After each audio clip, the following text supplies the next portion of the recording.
Bienvenue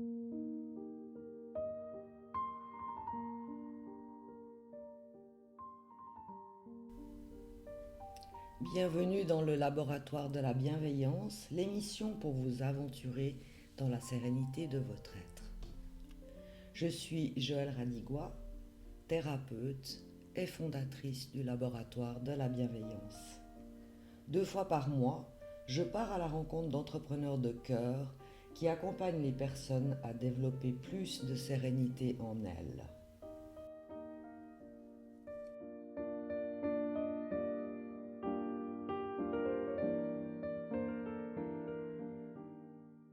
Bienvenue, je suis ravie de vous retrouver pour cette dernière émission sur le thème Vivre vos relations comme un cadeau. Avec mon invitée Nathalie Allais, aujourd'hui nous allons parler de la relation à la source. Mais laissez-moi peut-être, pour ceux qui ne la connaissent pas, vous la présenter. Donc Nathalie Allais, elle est coach en détox relationnel. Donc elle accompagne les personnes qui rencontrent des difficultés dans leurs relations. Elle donne des ateliers, des séminaires, des conférences. Et ses outils de prédilection, ce sont l'hypnose et la PNL.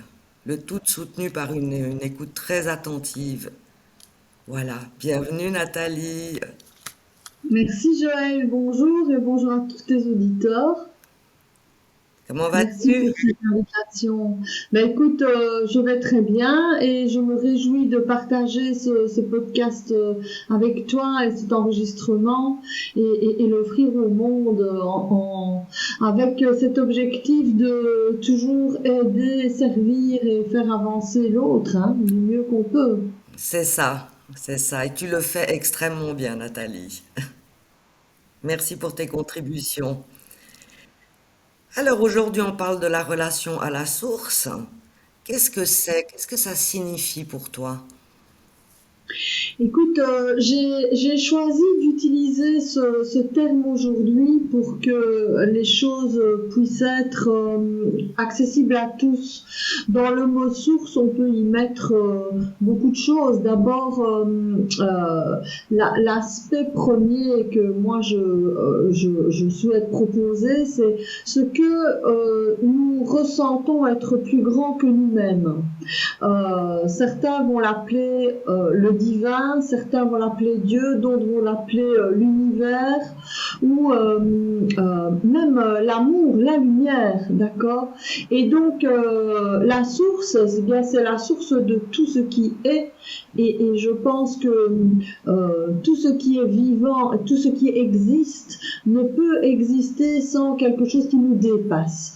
Et donc que chacun y mette le terme le plus adéquat, bien sûr. Et disons que aujourd'hui pour ce podcast, je propose de l'appeler la source. Mais parfois je dis l'univers, parfois voilà, tout dépend un peu du mot qui me vient. Mais philosophiquement parlant, c'est ce que je souhaite aborder comme sujet aujourd'hui. Voilà. D'accord. Dans une émission précédente, tu nous disais que les personnes avec qui on est en relation sont des cadeaux. Mais alors, comment est-ce que tu expliques que dans la vie, sur notre route, soient placées des personnes qui vont réveiller nos blessures? Alors, en fait, il faut partir du postulat que la source, c'est exactement ce dont on a besoin, est bienveillante et fait en sorte, un peu comme une mère pour ses petits, fait en sorte que le petit grandisse. Et c'est ce qui m'anime moi, donc je n'essaie de convaincre personne, mais je pars du principe que si nous vivons des moments qui sont difficiles, compliqués ou inconfortables, eh bien il y a toujours un sens. On en a parlé dans le podcast 1, dans la relation à l'autre, comme dans le podcast 2, dans la relation à soi, c'est de se dire, eh bien, tout a un sens. Et tout est l'occasion de grandir à travers une forme d'enseignement. Et donc, cette épreuve, cette personne qui va interagir avec nous de manière peut-être qui nous semble inconfortable, eh bien, c'est un cadeau parce que elle n'est pas sur notre route par hasard, elle est sur notre route pour nous faire évoluer et grandir. C'est une occasion de grandir. Tout à fait. Et au sujet des inconforts qu'on peut évidemment ressentir dans la relation, toi tu me disais hors antenne en fait que c'est l'occasion de cheminer vers un chemin de paix. Est-ce que tu peux partager un peu plus à ce sujet? Alors, cheminer vers un chemin de paix, c'est, je pense que finalement, c'est tout le sens à la vie. Je discutais hier avec un jeune coach de 23 ans et qui me disait, mais moi, j'espère un jour arriver à la sagesse. Et je me suis dit, waouh, tu penses ça à 23 ans, c'est magnifique, quoi. Et, et pourquoi pas. Et je pense que être en paix avec le monde, être en paix avec l'autre, être hors dualité, c'est un des plus beaux objectifs que l'on puisse avoir dans notre dans notre voyage ici sur Terre. Tout à fait, tout à fait. Quand on donne un sens à ces inconforts, effectivement, on grandit. Et en grandissant, on va vers plus de paix, plus de sérénité. Et déjà, à partir du moment où tu donnes un sens à ton inconfort, ça veut dire que tu as déjà fait un pas dans l'acceptation. Oui, Parce que si tu te dis, ce que je vis, je ne le comprends pas, mais ça a forcément du sens, il y a déjà chez toi un grand chemin de fait dans l'acceptation. Donc j'accepte que cela est pour quelque chose d'utile, qui va me faire grandir. Autrement, tu peux pas te dire ça a du sens si tu n'acceptes pas. oui, tout à fait. Puis moi, ça me fait Et à penser à partir du une moment chose. où tu es dans l'acceptation, tu es déjà à l'intérieur de toi dans quelque chose de beaucoup plus confortable et de paisible, tu vois? Mhm, tout à fait. Et moi, une chose que j'applique à moi-même quand je suis dans des inconforts, parce que je suis comme tout le monde, hein, c'est de me dire que tout ce qui ressemble pas à de l'amour en moi va se montrer. Et ça me donne un sens, en fait. Je me dis, mais oui, ça a du sens que ça se montre maintenant, parce que là, je peux faire un chemin de purification, de nettoyage, un chemin de paix et d'amour, en fait. On ne peut pas guérir de ce que l'on ignore. Tout à fait. C'est ça. Donc quand l'ombre en soi apparaît, alors seulement on peut lui donner la lumière. Quand l'ombre en soi apparaît, on peut s'en occuper et se dire ah oui c'est là. Et si je l'ignore ou bien que je n'en fais rien quand elle se montre, elle se montrera encore et encore parce que la vie est bien faite et elle a l'infini du temps. Parce que là on parle on va dire encore une fois on part de ce postulat que il n'y a pas de temps et que il y a peut-être plusieurs vies et que cette vie-ci n'est peut-être pas la seule à vivre, même si parfois il m'arrive de dire on n'a qu'une vie. Euh, Ça veut dire que en tous les cas dans celle-ci faisons le meilleur quoi. C'est ça. C'est exactement ça. Maintenant, sur un plan purement scientifique, maintenant il est reconnu que la matière, elle est faite d'énergie. Et nous, les humains, nous sommes des êtres vibratoires faits de matière. Quel impact ça a dans nos vies? Alors en fait, moi j'aime bien le point de vue quantique qui dit que la pensée et l'intention impactent la matière et non l'inverse. Et donc en fonction de comment nous allons penser, comment nous allons, comment dire, les intentions que nous aurons dans ce monde à travers notre sens à la vie, eh bien, nous allons avoir un impact sur notre corps physique sur nos comportements, parce que les comportements, ils passent par la matière, les émotions, elles passent par la matière. Quand je rougis, ça passe par la matière, d'accord? Quand je transpire parce que je suis énervée, etc., notre corps, il a un langage matériel et il nous informe de plein de choses sur le plan émotionnel et même sur le plan vibratoire avec l'autre, parce que tu peux très bien être dans une pièce et sentir le regard de l'autre sur toi. Quand on dit sentir le regard de l'autre, si on veut bien prendre un instant pour réfléchir à ce que c'est, eh bien c'est physique. Il se passe quelque chose. Chacun évidemment a ses codes, mais par exemple tu peux sentir une espèce de légère pression au niveau du dos. Tu peux sentir des petits picotements. Il y a vraiment quelque chose qui se passe dans le corps physique. Donc même entre les êtres, à travers juste la pensée. Tout à fait. Et puis ça, je pense que c'est une clé qui est assez importante. Quand on écoute son corps et sa vibration, on est informé. Et ça se passe, enfin pour moi en tout cas, ça se passe essentiellement d'abord dans le corps. Comme si, et je le crois, mais c'est ma croyance, je pense qu'en fait, tout part pas du cerveau. Pour moi, ça part du corps. Et après, ça informe le cerveau. Je sais pas si tu es d'accord avec moi.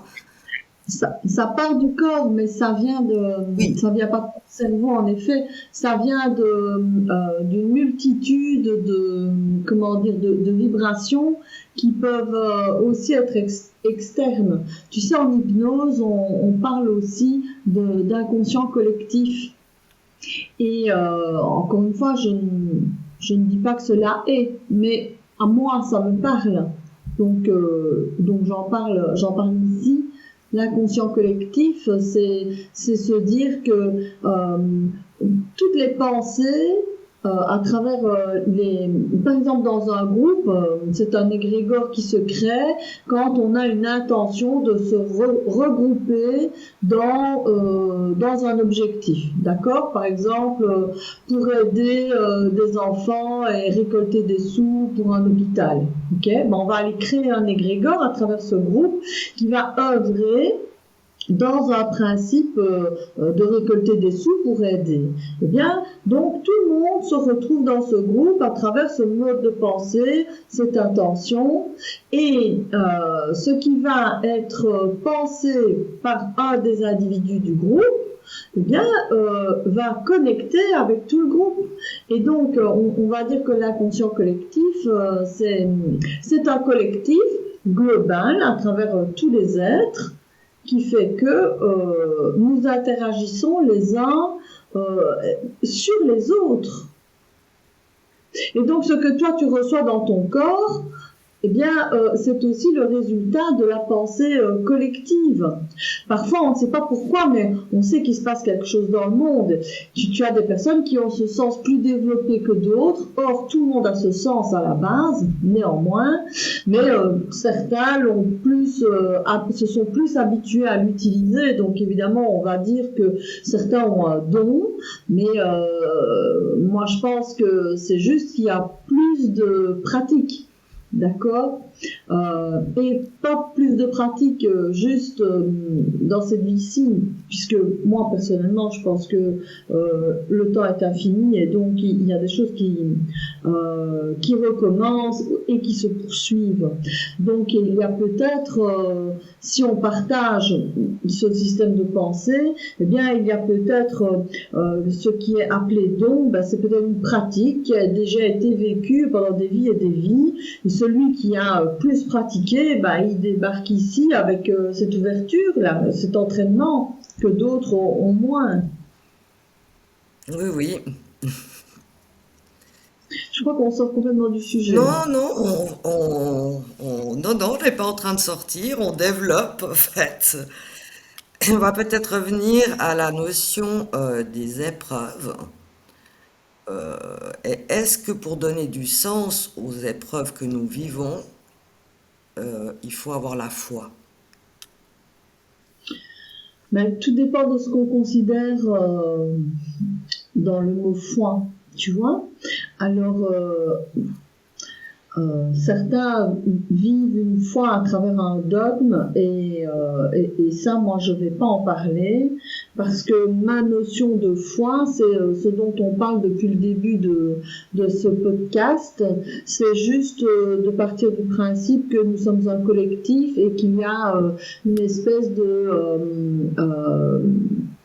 source qui participe à notre évolution. Et dans la foi, je dirais ça. Et donc, est-ce que tu peux me répéter ta question? En fait, la question c'était, est-ce que donner du sens aux épreuves est une question de foi? Alors oui, alors oui, puisque si on reste juste dans une vision d'un individu tout seul, avec les autres individus tout seul, et qu'il n'y a rien de plus grand qui anime ces personnages qui évoluent, alors difficile de trouver du sens à ce qui se joue sur, enfin j'ai envie de dire sur Terre, tu vois, dans nos vies.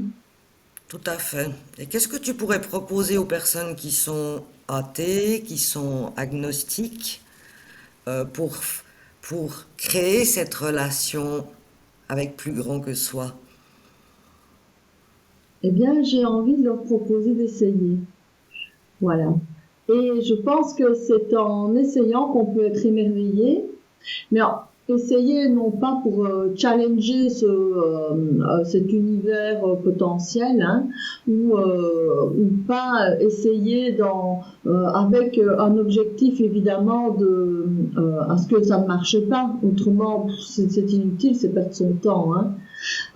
Non, essayer avec cette véritable ouverture, l'ouverture du scientifique qui dit ben, je doute tout le temps, je doute toujours. Donc le doute, c'est une vraie ouverture, c'est le grand je ne sais pas, et donc tout peut arriver.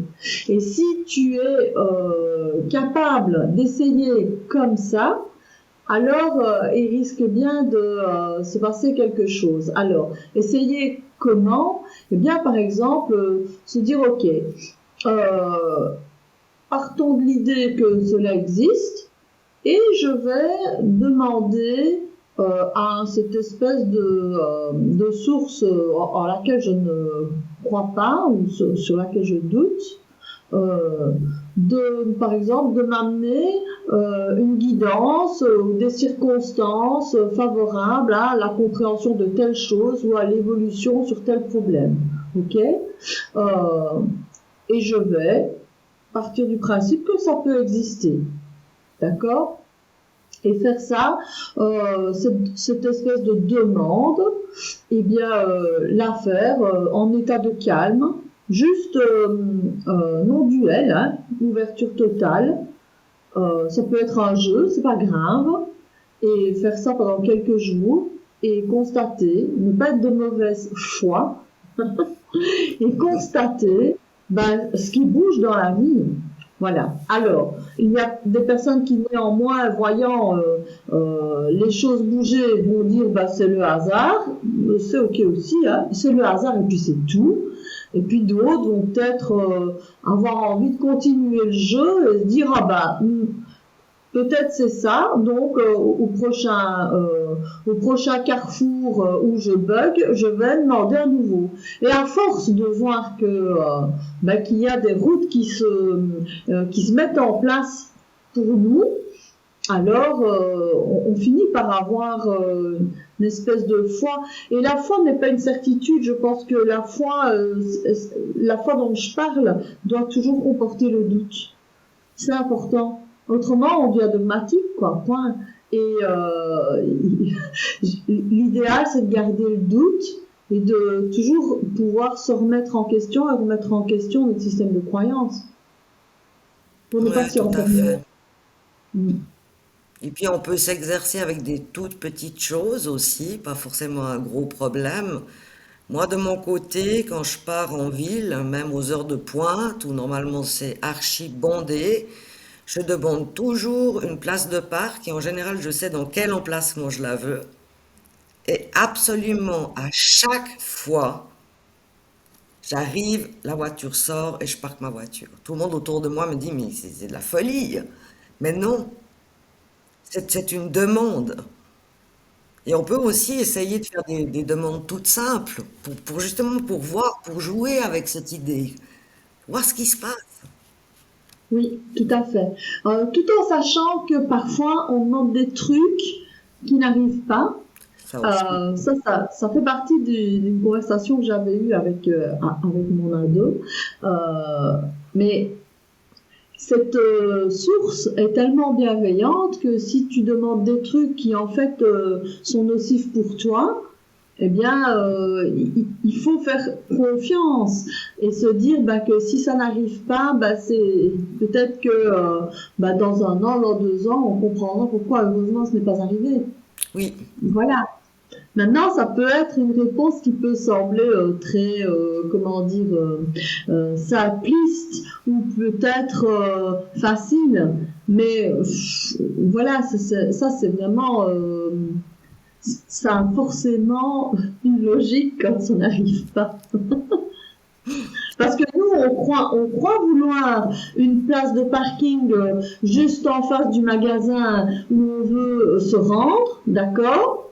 Mais on va pas la trouver et on va trouver une place de parking 3 rues plus loin. Alors on va se dire bah tu vois j'ai demandé ça marche pas quoi ou bien moi on m'entend pas.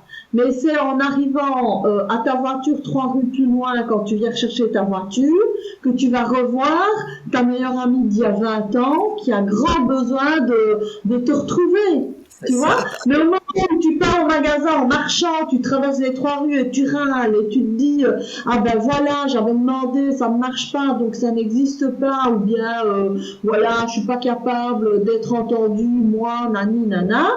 Mais après 2 heures après, quand tu regardes tes courses, tu piges le truc et tu te dis waouh, heureusement qu'il n'y avait pas ces places de parking juste en face du magasin. Ouais, oui, c'est Voilà. ça. C'est exactement ça. Et puis peut-être pour terminer cette émission, est-ce que tu pourrais donner à nos auditeurs un outil en rapport avec les difficultés relationnelles que les personnes vivent et en rapport avec leur rapport à la source? Euh, Alors oui, je pourrais te donner un outil que chacun peut utiliser et ça rejoint ce que j'exprimais comment dire, du terme source.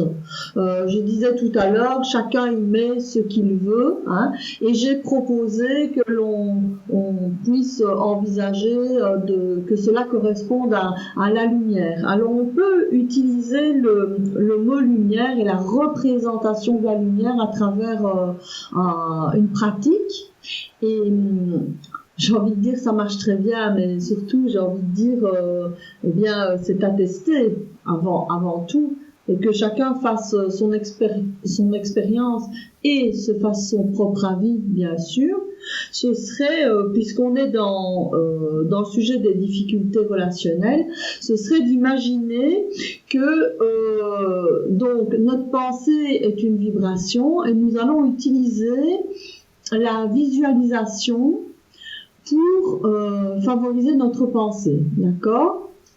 Donc, je vais proposer de visualiser une image de faisceau de lumière ou de canal de lumière, comme on veut, et d'imaginer une personne avec qui on a une difficulté, avec qui la relation est vraiment inconfortable. Par exemple, duel même, ça peut être un collègue de travail, ça peut être une belle-mère, ça peut être un ex, ça peut être un voisin, peu importe. Et d'abord, il faut savoir qu'à chaque fois que l'on vit des relations qui sont duels comme ça nous bouffe notre énergie, d'accord? Être en colère contre quelqu'un, c'est extrêmement, comment dire, c'est du vampirisme en fait. On se vampirise l'un l'autre parce qu'on se déteste. Et donc, moi, je propose vraiment que ça, on puisse le vivre avec beaucoup plus de légèreté et qu'on arrête de nourrir cette dualité. Et donc, ce serait de tous les soirs visualiser cette personne devant soi. Bon, rien que ça paraît déjà difficile parce qu'on ne l'aime pas ou on est dans la douleur. Mais bon, c'est faire confiance en la technique et donc visualiser cette personne devant soi et visualiser qu'on lui envoie plein de lumière, d'accord? Dixit, en fait, plein d'amour, c'est une image. Mais donc, on peut carrément imaginer qu'on lui envoie plein d'amour, mais c'est moins simple. Donc, peut-être dans un premier temps, juste l'image de la lumière. Donc, au début, c'est pas facile à faire. Justement parce que il y a ça entre nous, mais c'est se dire ok, je veux sortir de ça, j'ai envie d'apaiser cette relation, au moins pour moi-même, et donc faire cet exercice tous les jours, c'est juste de la visualisation, et vous allez voir que au bout de quelques jours, il y a quelque chose qui s'apaise en soi. On commence à ne plus avoir difficile déjà de visualiser l'autre et difficile d'envoyer de la lumière. Parce qu'au début, on n'a pas envie. Hein. Donc, dans certaines relations, quand c'est fort, on n'a pas envie de le faire. Puis à un moment donné, on commence à aimer le faire. Et puis, il se peut qu'il y ait des prises de conscience sur l'histoire de la relation. Et faire ça pendant au minimum 21 jours. Et puis regarder ce qui se passe. Et je n'en dis pas plus parce que chacun va vivre son expérience, mais c'est d'une efficacité extraordinaire. Ça sort vraiment de l'ordinaire. Donc voilà, c'est un petit exercice qui est grand parce qu'il est pas facile à faire et surtout il est grand par son résultat. Donc voilà, j'offre ça à tes auditeurs, à toi aussi, à tous, et c'est vraiment à faire avec. Il y a plein de gens à qui on peut envoyer de la lumière, mais principalement les gens avec qui on vit des relations difficiles. Merci pour cet outil infiniment précieux, Nathalie. On arrive déjà au terme de notre émission. Le temps passe beaucoup trop vite en ta compagnie. Alors, oui, c'est vrai. Donc, sous le podcast, je vais mettre les références de ton site internet et tes réseaux pour les gens qui souhaitent te découvrir plus. Je ferai de même avec mon site du laboratoire de la bienveillance, dans lequel je vous invite à télécharger un guide simple en 4 étapes pour remettre de la sérénité dans vos vies et rééquilibrer vos domaines de vie. Voilà, je vous le recommande. Et puis, eh ben, je vous retrouve dans 15 jours. Merci Nathalie. Merci Joël pour l'invitation et gros bisous à tout le monde.